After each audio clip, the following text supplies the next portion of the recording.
Yung itsura ng pangarera tsaka nung pang-breed mo, ganun din.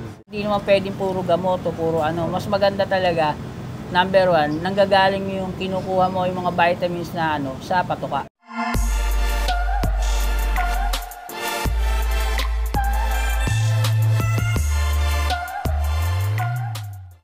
Since nabuo tayo ngayon, pag-usapan natin yung napaka-vital dun sa ano natin, hobby natin, no, sa pag-iibon.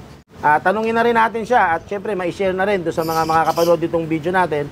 Ano ba yung primary na ginagawa ni Sir Reggie Cruz pagdating sa nutrition ng ibon? Sir Reggie, baka pwede mo namang ma-share sa amin. Although may mga nai-impart ka na sa amin na knowledge before, pero sa ngayon ba, yung ngayong future race, paano mo ba pinaghahandaan yung race ngayon na pagdating sa nutrition sa pag-iibon mo? Regarding sa lahat, hindi lang sa patuka, sa yung holistic approach do sa ibon mo na ginagawa mo. Present na sistema mo. Siyempre, lahat naman tayo nag-uumpisa, sabi nga nung mga champion fancier, nag-uumpisa lahat sa breeding. Baga, yung normal na ginagawa pa rin, simula nung dati, ganun pa rin, wala naman ako masyadong binago. Baga, ihanda ko yung breeder ko 2 months before the breeding. Sinisigurado ko na na kondisyon. So sabi nga, paano mo malaman na kondisyon yung mga breeder mo? Kung paano mo kinondisyon yung pangarera mo, dapat yung itsura ng pangarera tsaka nung pang-breed mo, ganun din. Same din. Bago mo isa lang. Ganun nga, yung traditional na ginagawa sa breeder, purga, tapos paligo, tapos yung Flashing, dilaws, ganun. para at least yung difference niya sa conditioning, yung condition niya, A1 condition siya sa breeding, ganun din siya sa pag-ililipad mo na. Tapos siyempre kailangan natin ng malinis na patuka katulad ng Kalapatids, breeder mix. Yan, tama-tama. Bago ko dati kasi kuwari naka-pre-con lang yung hindi pa naka-stock lang sila. Iba kasi yung patuka ko ng stock. 2 months bago ako magsalang, pinapakain ko na ng breeder mix ng Kalapatids. Ayan.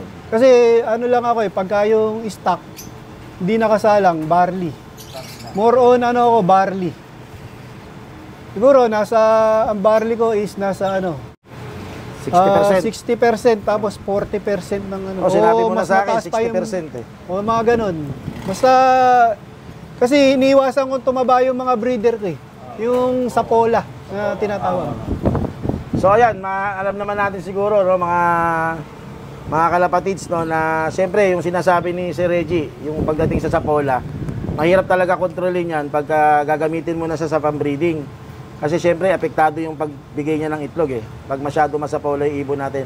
Ang kagandahan naman dito sa atin sa Kalapatids, ayun, makikita nyo naman, bone development, high fertility, saka yung chick growth factor. So, siyempre, yung ipoproduce niya, alam naman natin, yung ipoproduce ng breeder natin, magpoproduce siya ng chicks o ng squabs. So, kailangan yung growth factor meron.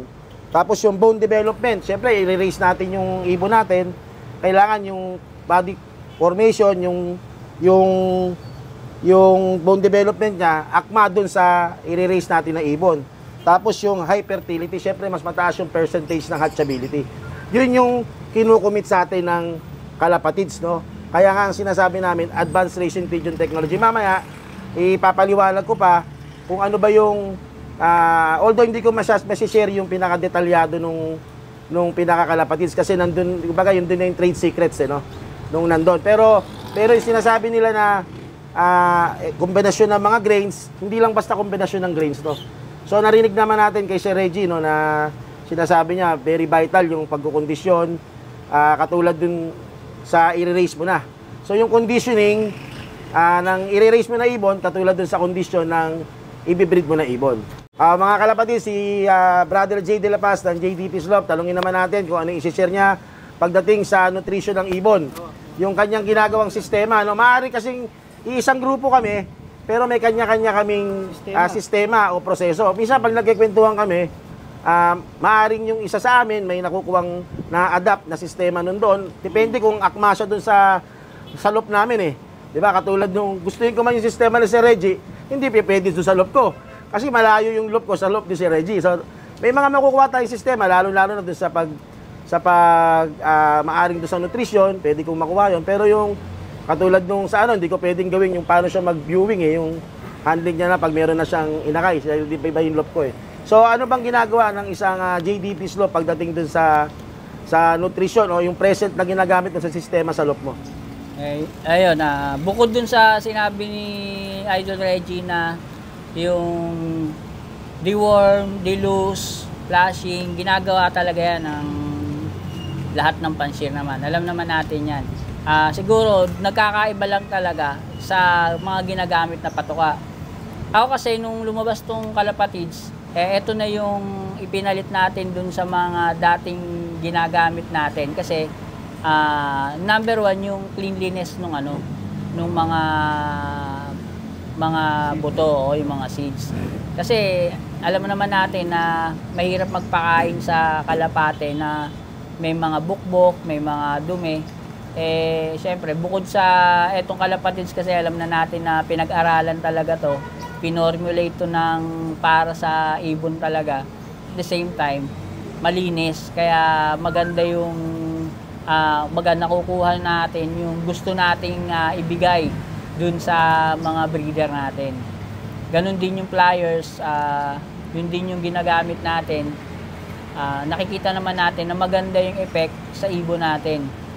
Ganon lang naman yung ginagawa.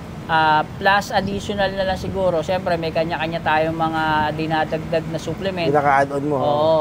Pero yung ginagamit talaga nating feeds ngayon, itong Kalapatid mix. Kumbaga kung i-shorten ko yung sinabi mo, Brother Jay, kumbaga ang pinaka-baseline mo talaga ng nutrition, yung Kalapatids. Oo, kasi number one talaga yung ipapakain mo. Kasi hindi naman pwedeng puro gamot o puro ano. Mas maganda talaga, number one, nanggagaling yung kinukuha mo yung mga vitamins na sa patuka. Kumbaga mag-a-add-on ka na lang doon. Depende doon sa kung paano mo nakikita doon sa ibon. Kung ano pa yung mismo kailangan niya.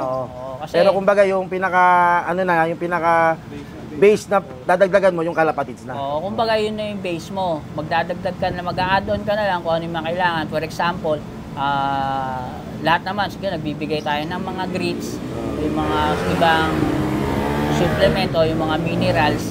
Pero yung pinaka number one na doon, yung malinis na patuka talaga. Sir Jay De La Paz ng JDP Slope, isa yan sa kumbaga sa area nila nakapagpauwi yan ng Tacloban Daybird, no?